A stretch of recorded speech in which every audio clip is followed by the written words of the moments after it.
Chair recognizes Senator Hughes on pending bill, Senate Bill 1999, and pass the gavel back for public testimony. Thank you, Mr. Chairman. Senate Bill 1999 is related to public employees. Now, a public employee under the statute is defined as a county, a municipality, an employer. Oh, no, sir. It's a political subdivision of the state, including a school district, a board, commission, office, department, agency, and the executive, judicial, legislative branch of the state government, including institutes of higher education. Public employees are folks who work for one of those entities. And so Senate Bill 1999 will protect those folks, people who are serving us, and their rights, including teachers, when it comes to using terms consistent with biological sex. The committee will recall we previously heard Senate Bill 810 that covered school employees and students. Again, those situations where a school employee is disciplined or otherwise treated negatively because they choose to identify someone by their biological sex rather than some other pronoun. A lot of important reasons we want to provide this protection. A person could have a moral or religious objection that prevents them from using language inconsistent with biological sex. A person may have an ethical concern. Some folks may believe that using such language could worsen the other person's gender dysphoria, for example. And of course, there are practical considerations. With varying claims about the number of genders, and this committee has heard a number of different numbers for how many genders there may be, opinions on that. It can be challenging for public employees to keep up with the evolving terminology while they're performing their duties. So Senate Bill 1999 will help our public employees stay focused on their jobs without worrying about potential consequences related to their use of pronouns. And I'll yield for questions.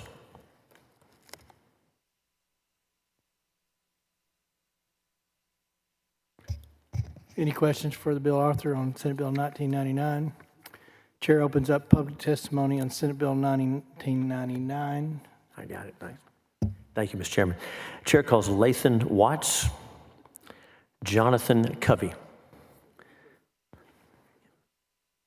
Lathan Watts, Jonathan Covey to begin testimony on Senate Bill 1999. Thank you, Mr. Chairman.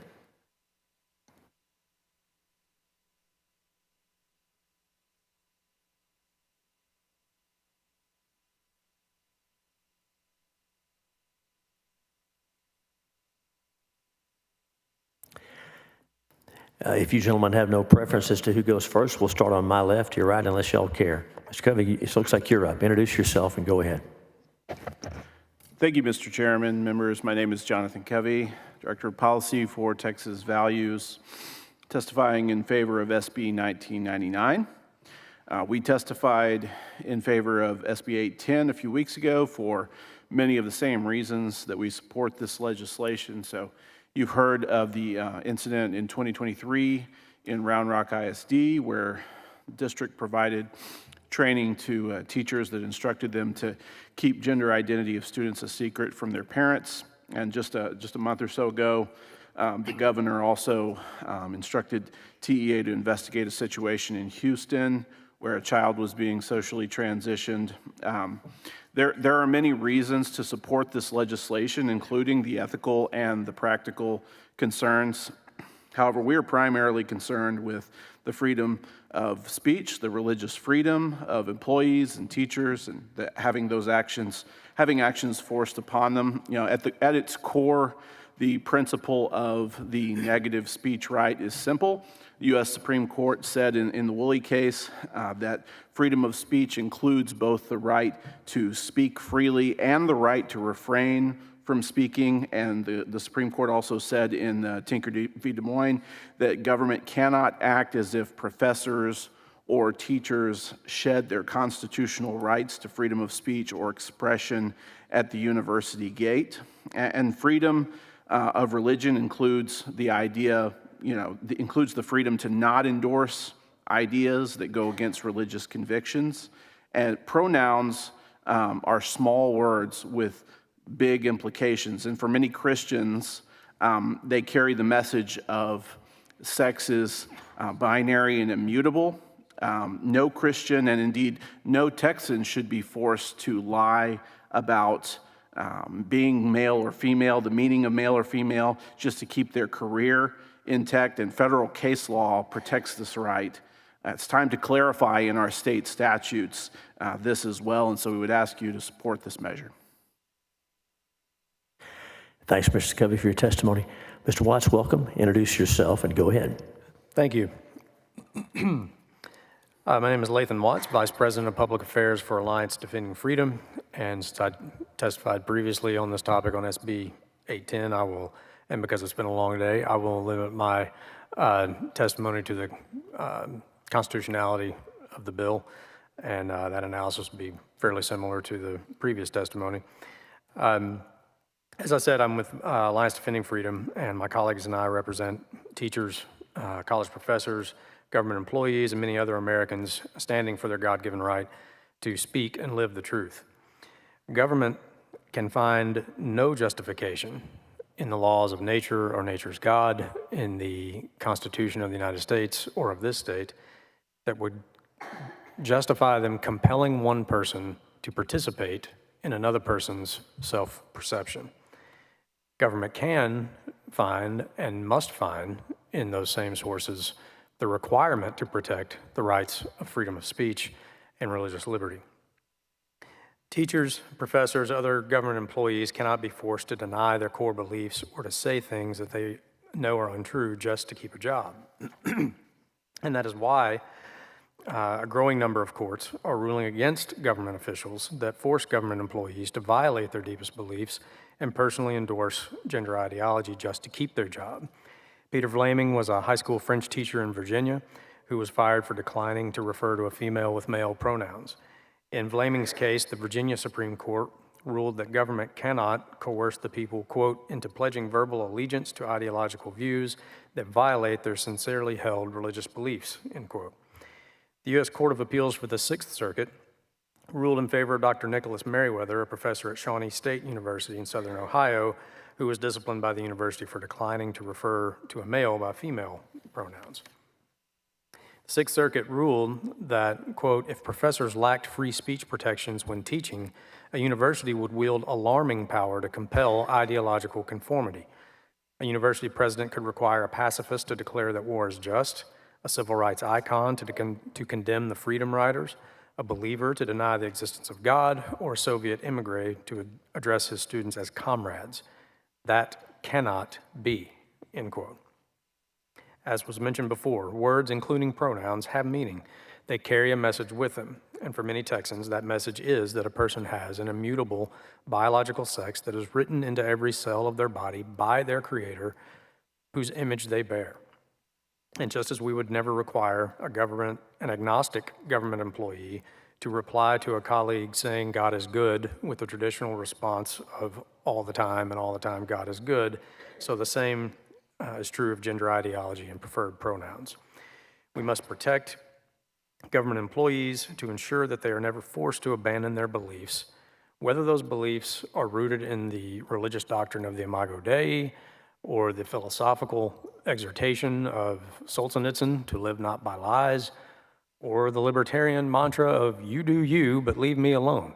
Whatever those beliefs are rooted in, they must not be put in the position of choosing between those beliefs and keeping their job. Alliance Defending Freedom advocates to protect these rights in courts and legislatures all across this country and all around the world. We do so because they are foundational to Western civilization and they are essential to human flourishing. And we are here to assist you in any way possible to provide the strongest protection possible for the rights of free speech and religious exercise here in Texas. Thank you. And thank you for your testimony. Senators, any questions for either of our witnesses on this panel? Thank you each for being here. Sure. Thank you for your testimony. And we'll open public testimony on Senate Bill 1999, and the chair calls Jennifer Bates, Aiden De La Rosa, Spencer Cook, Matilda Miller,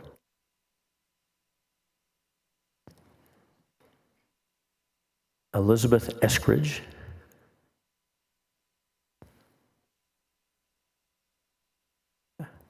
Jennifer Kuhnhoff, Isabel Lang, James Lyons,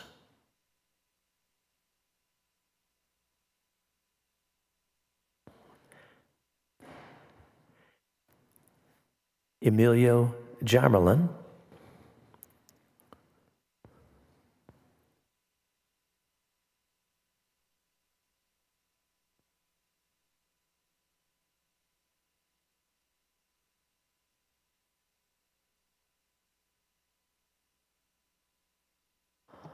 Right, welcome to each one of you. We're glad you're here. We're going to start on my left, your right. Now, since you're on the end, get close to that microphone, introduce yourself, and go ahead. Hello, my name is Emilio Hammerlin, and I am speaking against this bill. As a Catholic who was raised in Catholic school, all of this stuff for all of the things that I'm hearing for this bill sounds like cowardice. It sounds like being afraid of trans people, when trans people also just want to be left alone. They're Americans, and like they deserve the same right to not be harassed in their own workplace. You know what I mean? Like if I was in a if I go to work and one of my coworkers says my name is John, and I say no, I'm gonna call you fat. That's what I'm gonna call you. Like that's not okay. That's harassment. And if somebody asks you to call them by a different gender than you initially thought, like that's not that big of a deal. It's very silly to me that this is really something introduced. A lot of anti-trans bills have already been introduced this legislative session. It's only been like 3 months, not even a full month, not even the full 3 months. I feel like right now we have so much stuff going on in this country, so many problems that we have to fix, that this is such small potatoes. It is really just it feels insincere. This concern feels insincere to me. It feels that we're choosing another minority group, and we're going to focus on them. We're going to make them that we're going to focus all of our issues and energy on them when they're just Americans like us.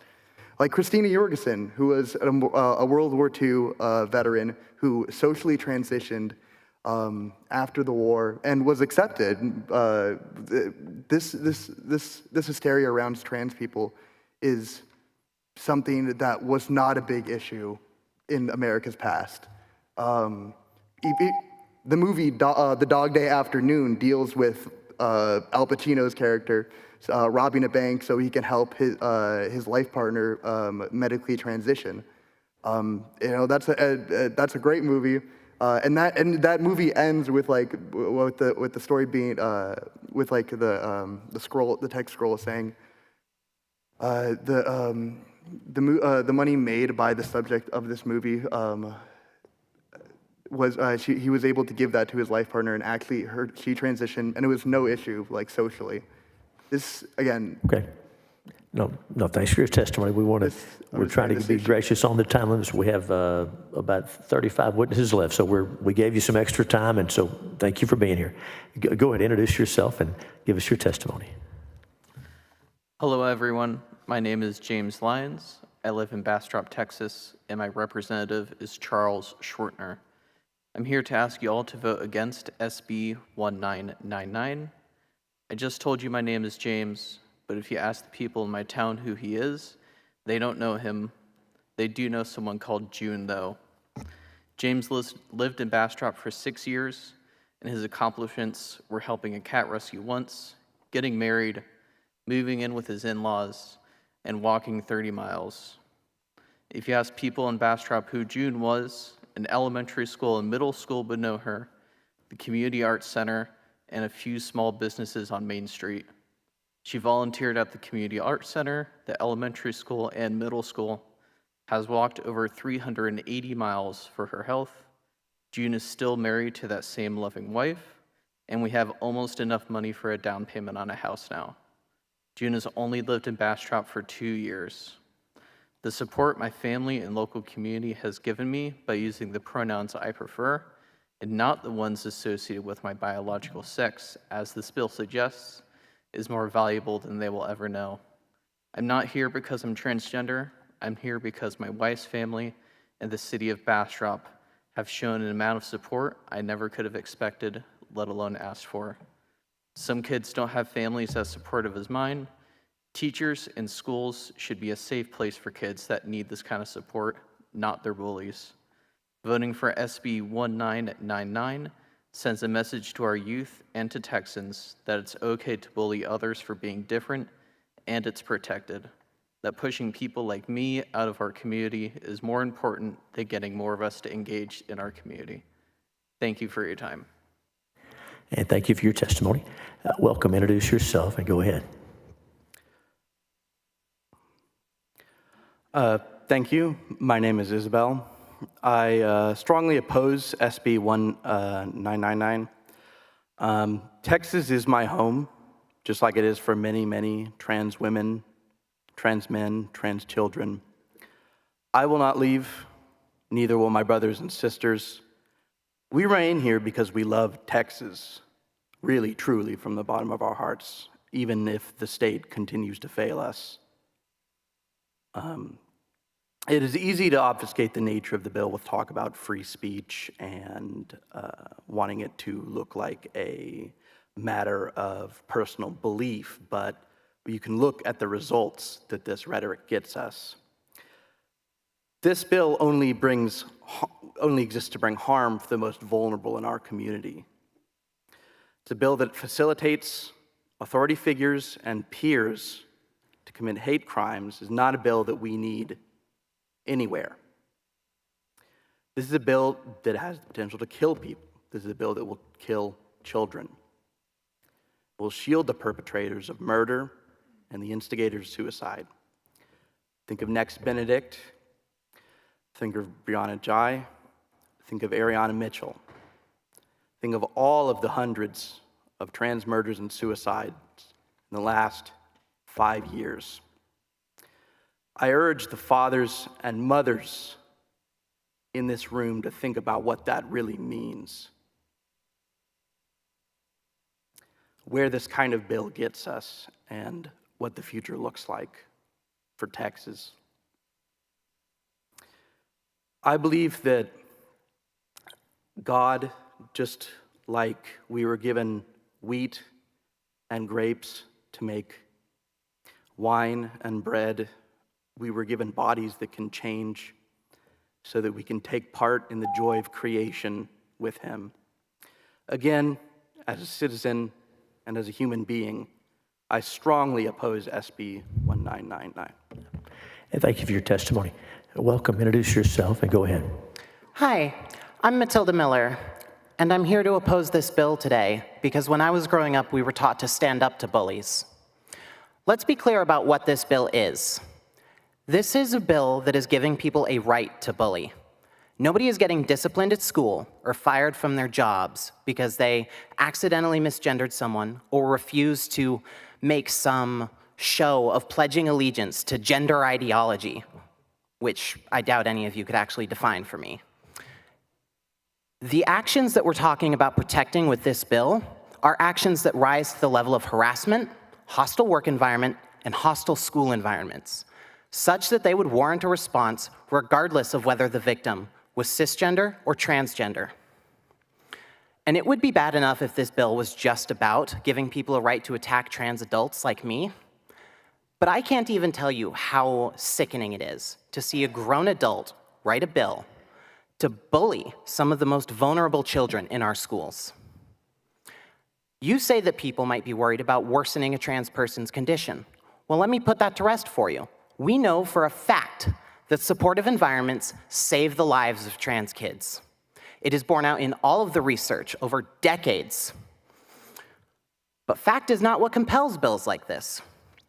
You try and wave around terms like biological sex in complete contradiction to actual science and medicine as affirmed by every major scientific, medical, and pediatric organization in this country, including the American Academy of Pediatrics, the American Medical Association, and the American Psychological Association. You don't actually believe that you know better than the people who have the expertise and have dedicated their lives to helping people. You're only compelled by the edict of whichever interpretation of a God means that you don't have to be wrong.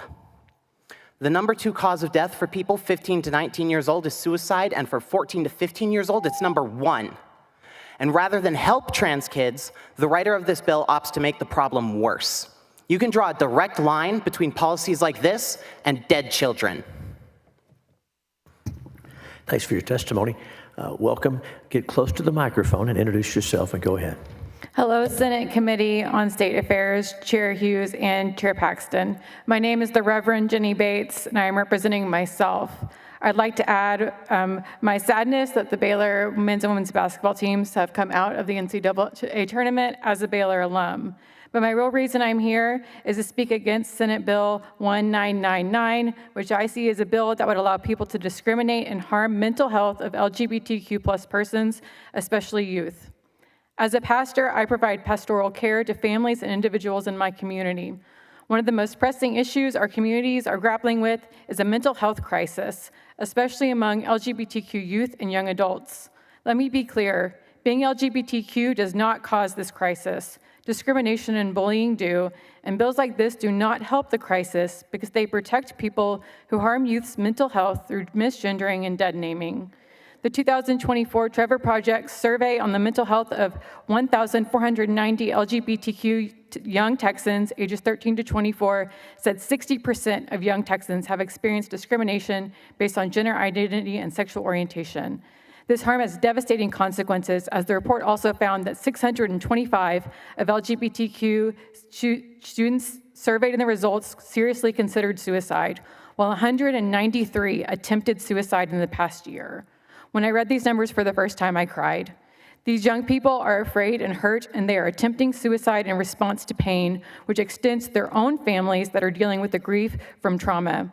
This grief and fear makes my job harder, as these young people aren't going to listen to me sharing Christ's love because they have already heard Christians sharing messages of harm by refusing to honor as what I see their God-given identity as trans and non-binary people. These are our Texans. We are supposed to protect and love them. One young person attempting suicide because they feel unsupported and isolated by the anti-trans rhetoric and bullying is unacceptable. And I ask you all to oppose this bill. And thank you for your testimony. Members, any questions for any of our witnesses? Thank you each for being here. You're excused.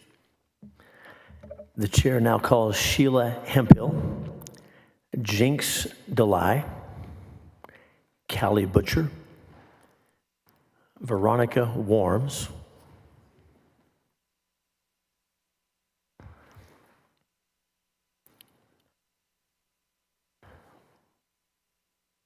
Stephen Weigelt,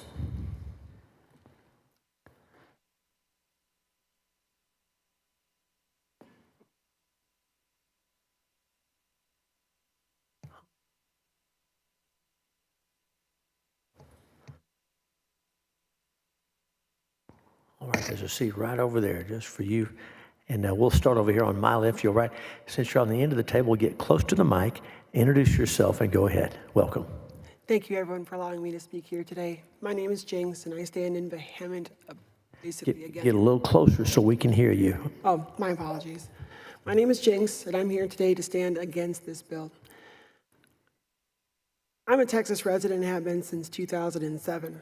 I've run several businesses here. I've employed hundreds of people. I'm a parent to 5 children between the ages of 25 and 5 years old, all of which have attended Texas public schools. I have one child that is gender expansive. A bill like this would allow teachers, administrators, basically any public official to harass my child for no reason, just because that's who they are. And basically, I'm one of those scary trans people.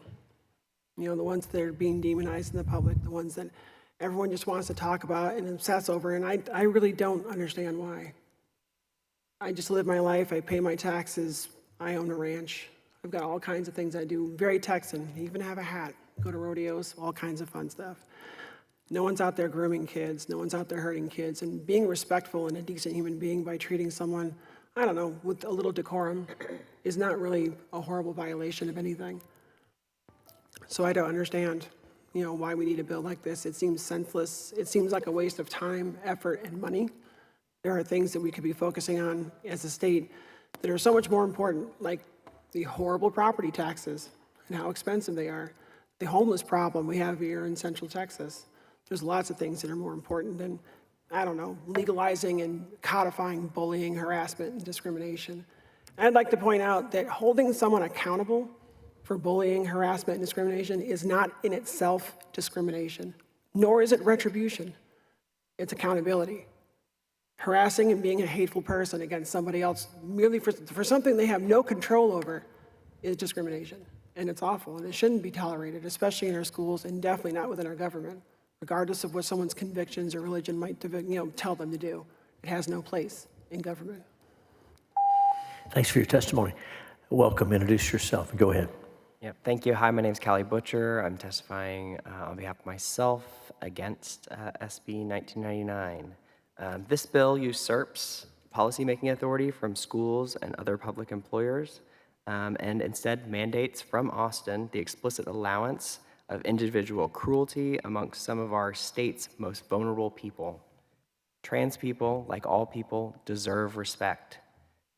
This bill is specifically designed to allow teachers and others in positions of authority to demean and disrespect Texans by not affording trans people the decency that every other person receives, to be referred to by the pronouns that match who they are. In our schools, it's clear this bill seeks to alleviate adults from discomfort that comes from having to use trans people's pronouns, while instead placing the weight and torment of being misgendered on our school children. This will, without a doubt, harm their mental health and affect their schoolwork. Beyond the mental distress that comes from having authority figures address you by pronouns that do not apply to you, this bill will cause significant harm by outing people to their peers, a violation of their well-established right to informational privacy. Additionally, being outed will put all trans people at increased risk of bullying and harassment, a serious and ongoing threat, especially for middle school and high school aged children. The harms that this bill will cause to trans Texans weigh against the passage of this bill, and I urge the members of this committee to vote no on SB 1999. Thank you. And thank you for your testimony. Welcome back. Introduce yourself and go ahead. My name is Veronica Worms, and I'm here to represent the Texas Civil Rights Project against SB 1999. My focus will be the impact that this bill will have on students. Bills like this are often portrayed as protecting people who are exercising their religious beliefs. But what this bill actually does is subject vulnerable people to discrimination and bigotry without any recourse or protection from within their school. School districts and boards will have no power to stop bullying or discrimination against students who are just trying to learn. Trans and non-binary children deserve the same acknowledgement, protection, and support as any other child in our state. Moreover, allowing this type of discrimination and harassment against both students and school employees teaches our children a dangerous lesson, that hate and discrimination are acceptable here in Texas. Some might argue that this bill doesn't actually harm anyone, but that's empirically untrue. A study published in the journal Nature Human Behavior found that laws targeting trans and non-binary youth increase their suicide rates by 72%. This type of discrimination can literally kill. Preventing schools from being able to protect their students and employees from bullying and discrimination based on their gender identity is against both our state's and our country's values of freedom and self-determination. Discrimination is discrimination, and it is illegal. Our children should be learning how to grow into the best Texans that they can be, instead of learning that hate is officially protected in our state. We ask you not to report this bill favorably. Thank you. And thanks for your testimony. Ms. Hemphill, introduce yourself. Give us your testimony. Thank you, Chair and Committee. My name is Sheila Hemphill, and I am for SB 1999. And thank you, Senator Hughes, for getting this to the floor today.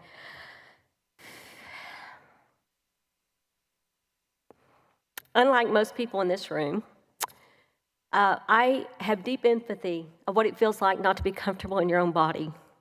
I know what it feels like to be tormented. Things that torment me can be sounds and smells and lighting.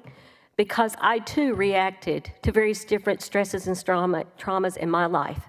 I too went to different aspects to try to recover it, and mine just happened to be food and be bulimic for about 10 years. I will tell you that part of what we're seeing here is when you spend years education in the education system and you're teaching evolution, how we can morph from one animal to another, and we wonder how come we can't just morph from one sex to another. But I want to address what this bill is doing and what the current Supreme Court rulings already state. In Moody versus Net Choice, a state may not interfere with private sector speech to advance its own vision of ideological balance. Can't do it. First Amendment right, this is National Rifle Association. First Amendment prohibits government officials from wielding their power selectively to punish or suppress speech. I would ask this committee to do a survey of your public universities and ask them what kind of DIA matrix they're requiring of the professors, which may include requiring them to include their pronouns on their business cards or on their resumes. If they come in and say, thank you, ladies and gentlemen, that they're written up as a complaint that shows up in their every 6-year evaluation and it's given as a demerit. We have professors who for years have been given exceeding expectations, and when one complaint comes out from an individual who's offended or feels endangered, that their job is endangered and people are losing their jobs, and it shouldn't be that way. And we should be kind to one another. We should have empathy when people are suffering. And we need to do what we can, and we need to start with our education system and get them back into God's Word of who He created us to be. Thank you. And thank you for your testimony. Welcome. Get close to that microphone. Introduce yourself and go ahead. My name is Stephen Alexander Weigelt. I am a certified teacher in Texas, and I oppose Senate Bill 1999 because it creates an environment that is hostile and unwelcoming, particularly for LGBTQ students. According to Maslow's hierarchy of needs, students must first feel a strong sense of belonging and safety before they can thrive academically. If we as teachers and administrators cannot address behaviors that undermine our students' basic needs, students will feel that they have no one to turn to for support and protection. This bill directly threatens that sense of safety and belonging and goes against the community that many schools in our state strive to establish. I want to highlight a tragic event at Roy J. Smith Middle School in my district where a 14-year-old student was stabbed just a few weeks ago. The environment in that school, like many others, is already in a delicate balance. Teachers and administrators work tirelessly to create a welcoming and supportive atmosphere for all students. However, this bill would tie their hands when it comes to addressing harassment related to gender identity. It sends a dangerous message that only some students are less deserving of protection than others. Recent data from the Texas Education Agency shows an alarming increase in dropout rates, signaling a need for urgent attention to student retention. In the 2020-2021 school year, 30,000 students dropped out to pursue homeschooling, a number likely lower than reported, with the top reason being listed as unknown. Of particular concern, minority students, including LGBTQ students, face disproportionately high dropout rates. Studies by GLSEN further illustrate this point, showing that LGBTQ students drop out at significantly higher rates than their peers. In fact, GLSEN found that over half, 57.9% of LGBTQ students who considered dropping out cited a hostile or unsupportive school climate as a major barrier to finishing school.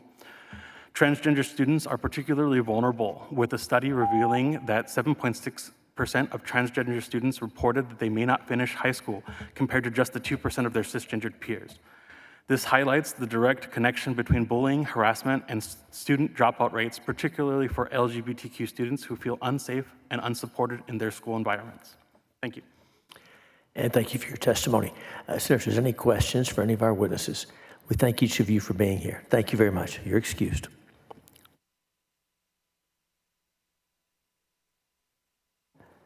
Called Dakota Hamilton, Amber Smith, Herschel Bluestein-Levin, Peach Walters, Ezra Morales. Any of those seats are fine. Just make yourself comfortable. Call Samuel Hoke.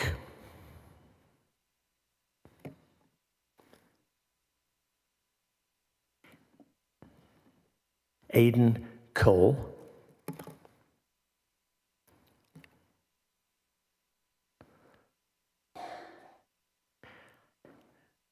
Tessa Toller.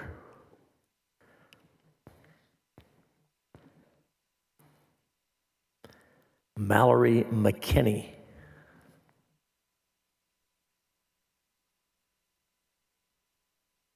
All right.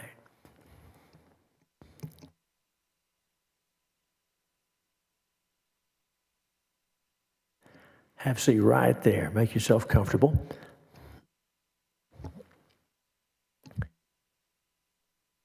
We're going to start on my left, so since you're on the end of the table, get close to that microphone and give us your testimony. Welcome. Thank you very much.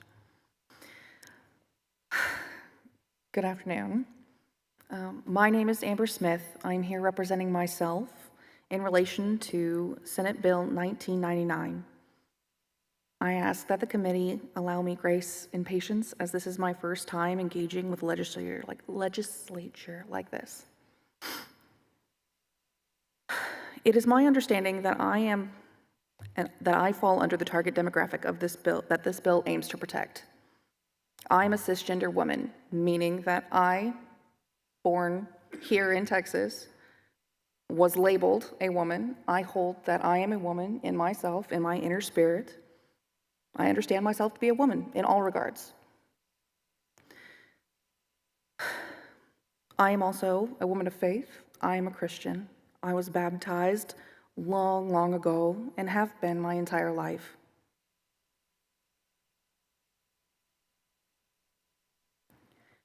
I also find it pertinent to mention that I am a veteran of our U.S. military, as it will come up here in a minute. I am not in favor of this bill. I do not believe that it is, while I can see how it might mean well, I do not believe that it protects the vulnerable people of our state, being they transgender, LGBT, or our educators or federal workers of any kind. As a Christian, I personally have no moral obligation, I have no moral objection to using the preferred speech of others, as nowhere in the scripture does it state that it is a moral failing to identify yourself as anything other than your gender assigned at birth. Scripture does, however, state that as a child of God, it is my duty and mandate to treat others with love, empathy, and respect. I acknowledge, as a citizen of this country, I apologize. I acknowledge that as a citizen of this country, not everybody falls under the same demographic that I do, and it is not my place to demand that they adhere to my rules. Further example, in favor of acknowledging the preferred speech of others, in the eyes of God, those of us baptized in Christ are to use the language of today, are considered gender neutral. God holds us gender neutral. We are neither man nor woman, nor free person nor slave. If a Christian wished to be acknowledged as gender neutral, I argue that they should be allowed both under Christian law and under the law of our land. See religious freedom, please. Thanks for your testimony. Welcome. Introduce yourself and go ahead. First, I want to thank the chairman and the committee members for hearing our testimony today. My name is Mallory McKinney. This is the first time same thing with her, first time being here. But thank you. I am strongly against SB 1999. As a former teacher, I want to ask I'm a former teacher. I want to ask the individuals here why create legal protection for what is essentially government-sanctioned bullying. As a former teacher, I've seen the cruel nature of children when given the opportunity to ostracize others. How many times have you seen a boy on a playground being called a girl because he fails to perform masculinity in the same way his peers do? Or a girl being teased for dressing too masculine and called a tomboy? While the language in this bill is targeted at harming trans and non-binary Texans the most, it will also harm cisgendered individuals who do not present in a way that deemed gender normative. I want to ask the honorable committee members if they believe that they know every person they encounter's gender assignments. Can you really know? Do you intend to inspect every individual whose appearance does not fit your perception of their gender? People believe that they can tell, but in reality, most people can't. Sorry. You cannot say 100% to know someone's gender or biological sex just by looking at them. Many cis people experience hormonal imbalances or medical conditions that cause their physical presentation to be more ambiguous. PCOS, for example, causes facial hair growth, lowering of the voice, and more masculine appearance in many cis women. How would you know if the person you're calling sir is trans or has a medical condition? You can't. Would you force a coworker or a child then to affirm their gender to you just so you can continue to be cruel and misgender them? There are many questions I have for why someone would choose to submit a bill like this. Why use your power as a legislator to create harm? Because whether you have intended to or not, this bill will create harm. I am certain, as our duly elected lawmakers, you did not intend to cause harm to children, but that does not stop it from being harmful if this bill passes. And thank you for your testimony. Welcome. Introduce yourself and go ahead. Hi, my name is Herschel Bluestein-Levin, and I am here for Self-Empowered Defense. I am also a college educator. Let me open up with just a simple question to think about. Do you want to save a job or do you want to save a life? Let me be clear. This bill is not about free speech. It is about institutionalizing discrimination.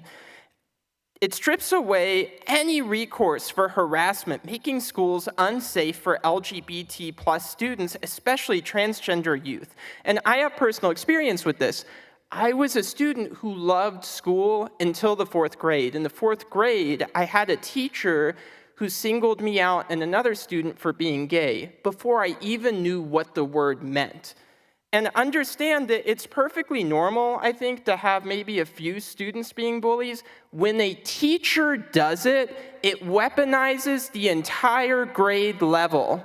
Okay, it turns schools into a place of fear. I am speaking from personal experience with this.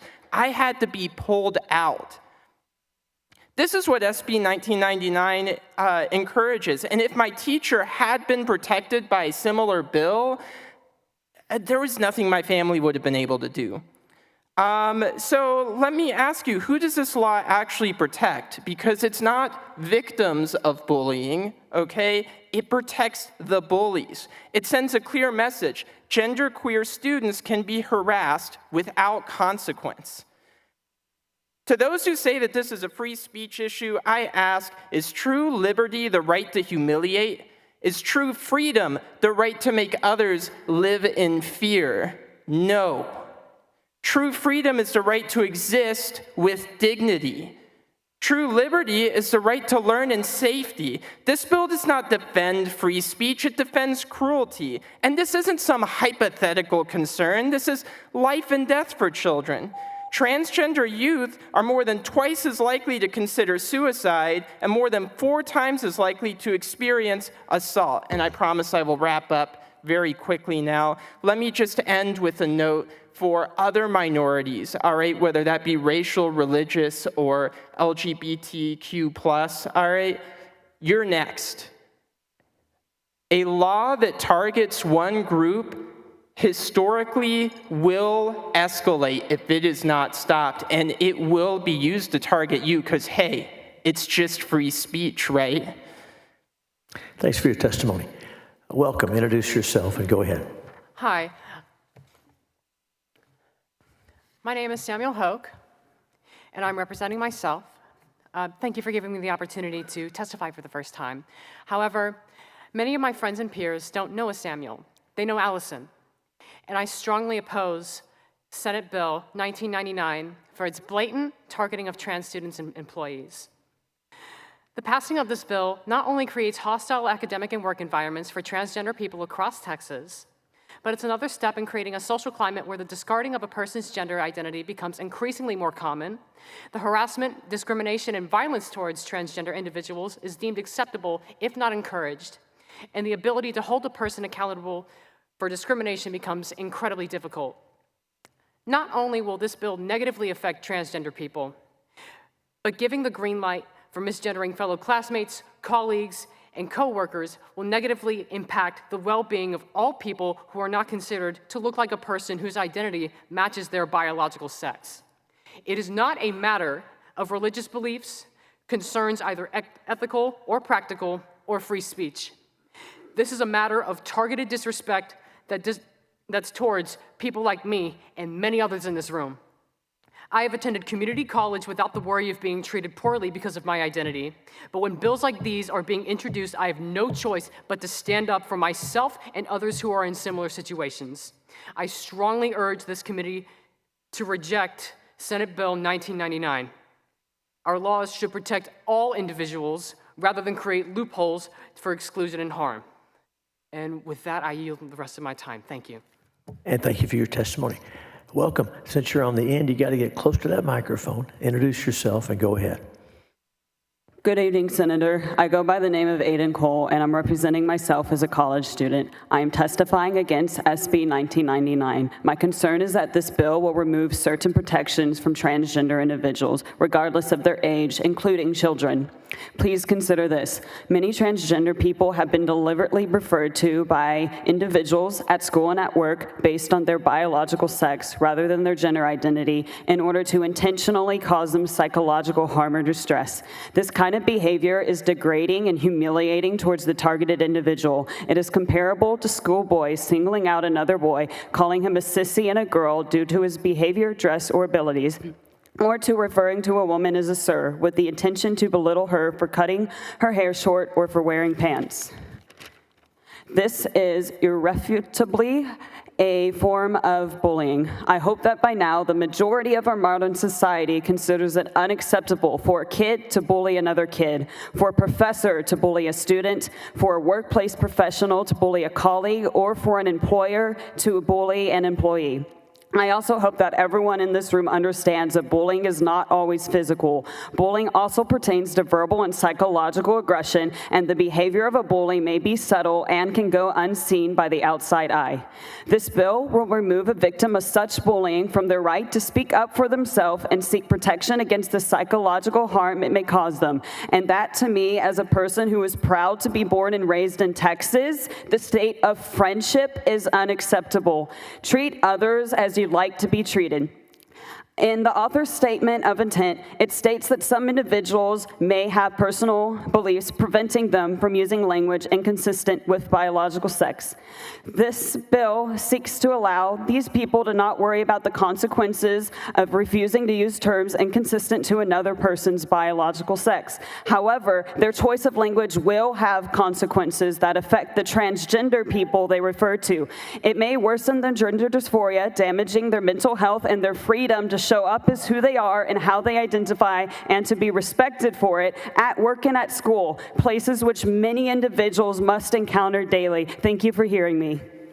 Thank you for testifying. Senators, any questions for these witnesses? Thank you each for being here. Thank you. You're excused.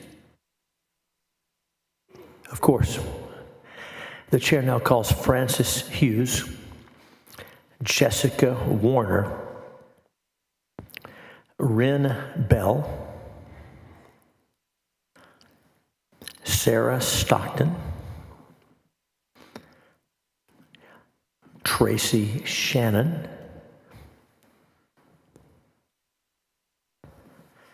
Kevin Witt,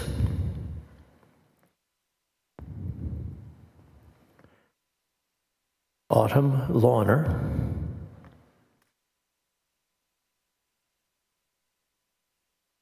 Kelly Lyons,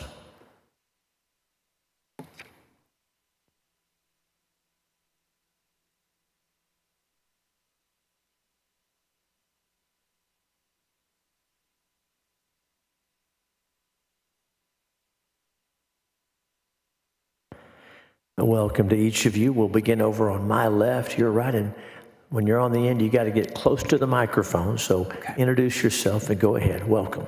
My name is Kelly Lyons. I'm 59. I'm from Houston, Texas. I cannot imagine having to go to school today and be transgender. I transitioned 15 years ago. I've been on hormones for that long. All of my gender identity has been changed legally. And this bill I am opposed to, 1999. This bill is, as other people have said, state-sanctioned bigotry, state-sanctioned harassment, and state-sanctioned bullying. This thing is, we are terrified. We're terrified. We're terrified of you guys. You have the power. I'm 59. I'm a strong woman. I'm a strong woman. I'm so strong. You don't know what it's like to go through this and to question yourself. I don't need your validation. I don't need your approval. I'm a Christian too. And I've dealt with these questions in my heart of who I really am. I know inside. And these kids need support. They need us to stand up for them and give them the opportunity to know who they are. Because I think that's what God wants from us. He really does, And we have 80 bills, and some counts 120 anti-transgender bills in the legislature in Texas right now. Think about that. Who is the victim here? We are terrified of you. You hold all the power. Protect us, please. One of the most heinous bills is, I wish we were only talking about this. And I'm going to wrap up with this. Felony for being myself. Look at me. Go ahead, call me a sir. Call me man. Don't do it to these children. I'm strong enough to take it. I don't need it. I don't need your validation. I am opposed to this bill. Yeah, thank you for your testimony. Welcome, introduce yourself, and go ahead. My name is Kevin Witt,